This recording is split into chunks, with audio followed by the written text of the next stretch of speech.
Hello guys, मेरा नाम है सोनू और आज की इस वीडियो में आपका बहुत बहुत स्वागत है।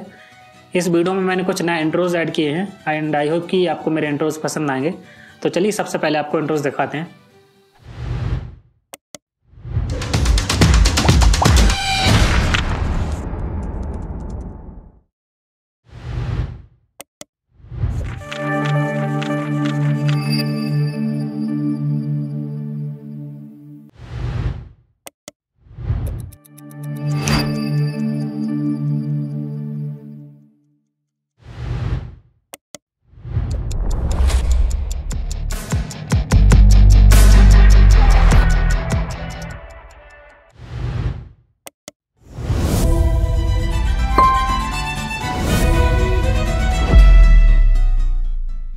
ओके गाइज, आई होप कि आपने जब इंट्रोज देखे वो आपको पसंद आए होंगे।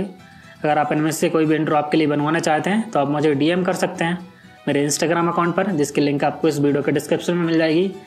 आप चाहे तो मुझे व्हाट्सएप पर कॉल या फिर मैसेज कर सकते हैं। मेरा व्हाट्सएप नंबर वीडियो के डिस्क्रिप्शन में मिल जाएगा आपको।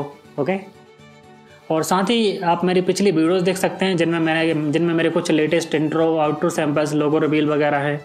मेरे कुछ 3D सब्सक्राइब इंट्रो हैं जो आई थिंक यूट्यूब पर सबसे बेस्ट 3D सब्सक्राइब इंट्रोज बनाने का ट्राई करता हूँ। आप वो देख सकते हैं, उनमें कुछ लेटेस्ट सैम्पल्स हैं। और साथ ही आप मेरी कुछ पिछली वीडियोस देख सकते हैं जिनमें कुछ ट्यूटोरियल्स वगैरह हैं जिनसे आप चाहें तो कुछ एडिटिंग सीख सकते हैं। और अगर आपको कुछ ट्यूटोरियल चाहिए तो आप वो भी कमेंट करके मुझे बता सकते हैं। ओके गाइस, मिलेंगे जल्दी नई वीडियो में नई ट्यूटोरियल के साथ। Thank you so much for watching this video guys. See you soon.